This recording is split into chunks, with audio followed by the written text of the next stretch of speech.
আমি সামরিক বাহিনীতে আমি হাজার হাজার এরম নেপালি গোর্খালি তাদের রেজিমেন্টের সঙ্গে আমাদের ওঠা বসা, আমাদের ভাষা আদান প্রদান, আমরা প্রত্যেককে গোর্খালি আমাদের শিখতে হয়, গোর্খা রেজিমেন্টের ভাষা, এই ভাষা ওদের বলতে হয়। আমাদের সঙ্গে নেপালিদের সম্পর্ক সুসম্পর্ক, ভীষণ ভালো সম্পর্ক। এবং নেপালের সঙ্গে নেপালের রাজ পরিবারের সঙ্গে ভারতবর্ষের একটা বিরাট সুসম্পর্ক। সেইখানে আমরা বারবার বলেছি এই 1751 কিলোমিটার, এই 1751 কিলোমিটার, এই যে উত্তরপ্রদেশ, বিহার এবং পশ্চিম বাংলা, এই যে ইন্টারন্যাশনাল বর্ডারটা আছে, যে সীমান্ত আছে, এই সীমান্তটা এসএসবি তো নিশ্চিতভাবে থাকে, কিন্তু নেপাল এবং ভারতবর্ষে আসা যাওয়া দু প্রদেশের নাগরিকদের জন্য কোনো ভিসা লাগে না, কোনো পাসপোর্ট লাগে না, যে যখন ইচ্ছে যেতে পারে। এবং নেপালে যেটা বললে যে দুবাই থেকে ল্যান্ড করে, এবং দুবাই থেকে অন্তত এই বাংলাদেশ এবং নেপালে অন্তত 6টা থেকে 7টা প্লেন পাকিস্তান হয়ে দুবাই থেকে বাংলাদেশ অথবা নেপাল থেকে 7টা থেকে 8টা প্লেন প্রত্যেক দিন এই ইন্টারন্যাশনাল ফ্লাইট ল্যান্ড করে। প্রশ্ন কেনটা জিজ্ঞেস করতে হবে। অর্ধেক সময় ফ্লাইট কারা আসে তাতে, এটাও তো একটা বড় প্রশ্ন।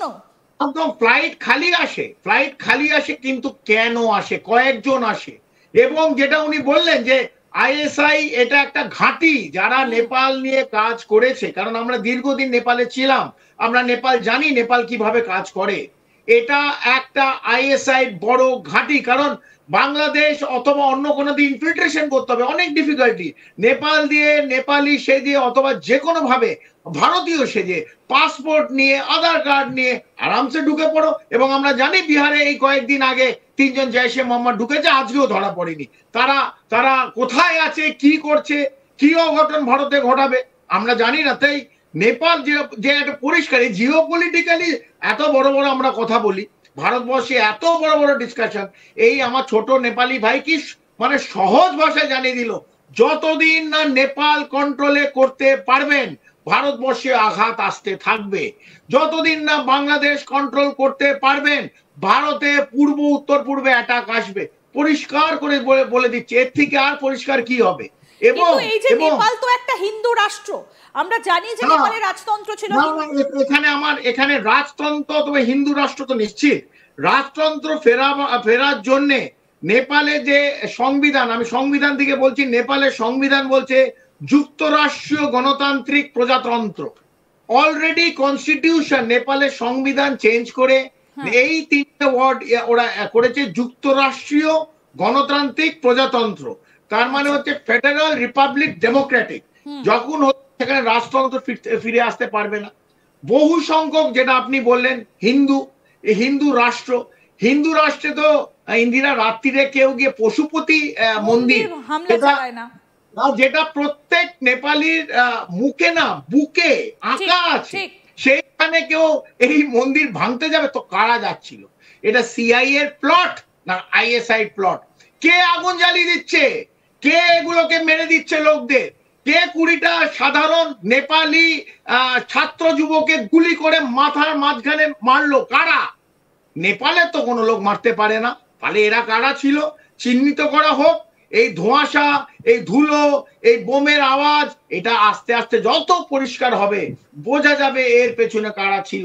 তাদের সামনে নিয়ে আসা হোক যে আমার নেপালি ভাইদের, নেপালি ছাত্র যে 20 থেকে 22 জনের মাথার মাঝখানে গুলি করে কারা মারলো।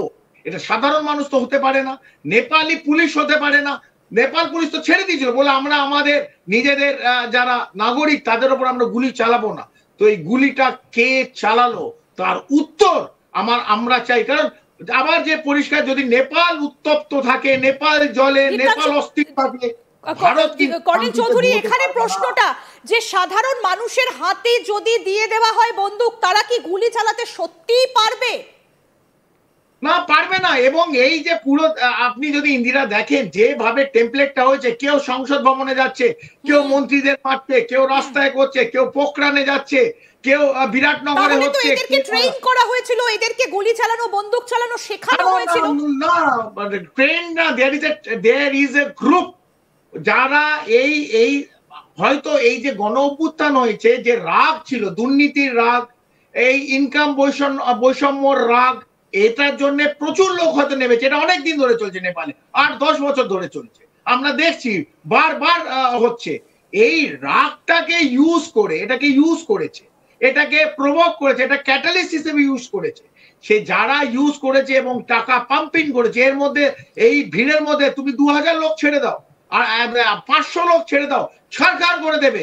লাগবে কারণ না, লাগবে এই সাধারণ যারা ছাত্ররা গুলি করে মারা গেছে তাদের লাগবে, এবং যারা ট্রেন আপনি বলছেন এদের মধ্যে থেকে ট্রেন যারা, তারা বিভিন্ন জায়গায় গিয়ে জ্বালিয়ে দেবে, মেরে দেবে, কুটে দেবে। তাহলে কে হোটেল শেখালোটাকে আপনি বলছেন যে ফান্ডিং তো হয়েছে, টাকা না ঢুকলে, অস্ত্র না ঢুকলে এরা এই ধরনের কাজগুলো করতে পারে না। এবং এই যে ড্রোন শটে যে ছবিগুলো ধরা পড়েছে, পিল পিল করে লোক রাস্তায় নেমে পড়েছে, তাহলে তো এটা অনেক দিনের একটা পরিকল্পনা, একদিন বা দুদিনে তো এত লোক রাস্তায় নামতে পারে না। তাহলে তখন গোয়েন্দা দপ্তর কি করছিল? খবর কি ছিল না অলির কাছে, নাকি ইচ্ছাকৃতভাবে এইগুলোকে ঘটতে দেওয়া হয়েছে? ইন্দিরা, শুধু অলি কেন বলবো, অলি একটা, আমি আবার বললাম নেপাল একটা অন্য রাষ্ট্র, তার নিজের সার্বভৌমত্ব আছে, তার নিজের গণতান্ত্রিক অধিকার আছে, তার যা ইচ্ছে করুক, ভারত সাপোর্ট দেবে। তুমি বলো তো যে ভারতের পাশে বাংলাদেশ, তার ভারতের ওপর নির্ভরশীল একটি ছোট রাষ্ট্র, নেপাল ভারতের ওপর নির্ভরশীল একটা রাষ্ট্র, ভুটান ভারতের ওপর নির্ভরশীল একটা রাষ্ট্র, শ্রীলঙ্কা অনেকটাই ভারতের ওপর নির্ভরশীল রাষ্ট্র। এই প্রত্যেকটা জায়গায় ভারতের নাকে তলা দিয়ে, নাকে ডগায় এই গণ অভ্যুত্থানের নামে যে তাণ্ডব চলছে, যে আমি এইটাই একটু বলার চেষ্টা করছিলাম। 2022-এ গোটাবায়া রাজাপাকসেকে আমরা দেখেছি কি অবস্থা হয়েছিল, নেপালের পার্লামেন্টে ঢুকে, শ্রীলঙ্কার পার্লামেন্টে ঢুকে তছনছ হয়ে গেছিল। তারপরে আমরা 2024-এ দেখলাম বাংলাদেশ, একই ছবি, গণভবন তছনছ, হাসিনা বেরিয়ে এলেন। এমনকি নেপালে গতকাল সেই একই ছবি, একই ছক, একই প্যাটার্ন। তাহলে কেন বারবার এগুলোকে ঘটতে দেওয়া হচ্ছে? আটকানো কেন যাচ্ছে না? এটা তো প্রথম কথা, আমাদের ফরেন ডিপ্লোমেসির ডক্ট্রিন, এটাকে রিলুক দরকার। আমাদের ইন্টেলিজেন্স গ্যাদারিং ভারতের, আমি ভারতের করছি কারণ আমরা নিজেরা সেলফ ক্রিটিসাইজ করি। অবশ্যই আমাদের কি প্রবলেম আমাদের রিজলভ করতে হবে। আমার নাকের ডগা তলার থেকে এই গণ অভ্যুত্থান হয়ে যাচ্ছে, গণ অভ্যুত্থান তো মানে হঠাৎ হয় না, এটা প্ল্যান। তো আমাদের যে এজেন্সি আছে, তাদের এজেন্সিতে ইন্টেলিজেন্স গ্যাদারিং এই বিগত 6 মাস, 8 মাস, 10 মাস, তার মধ্যেই প্ল্যান হচ্ছে 1 বছর। এটা কোনো শর্ট সাইটেডনেস না, 3 দিনে এত বড় একটা গণ অভ্যুত্থান, আমি একটা এখান থেকে রিমোট টিপলাম আর হয়ে গেল, হয় না। তো এই এতগুলো জিনিস জ্বালিয়ে দিয়েছে। উত্তপ্ত নেপাল করতে পারে না, উত্তপ্ত বাংলাদেশ, যেখানে প্রধানমন্ত্রী সরকার ভেঙে দেওয়া হচ্ছে, এবং ভারত বারবার বসে বসে এই জিনিসগুলো দেখবে। কারণ এর অনেকে হয়তো বলবে এটা ভারত তো দেখছে না, ভারত এর প্রভাব তো ভারতে এসে পড়ছে। এই যে পার্শ্ববর্তী যে বর্ডার স্টেট, এই শিলিগুড়ি করিডোর, আজ state Siliguri corridor such a sensitive, এই 7টা north eastern state is at stake today.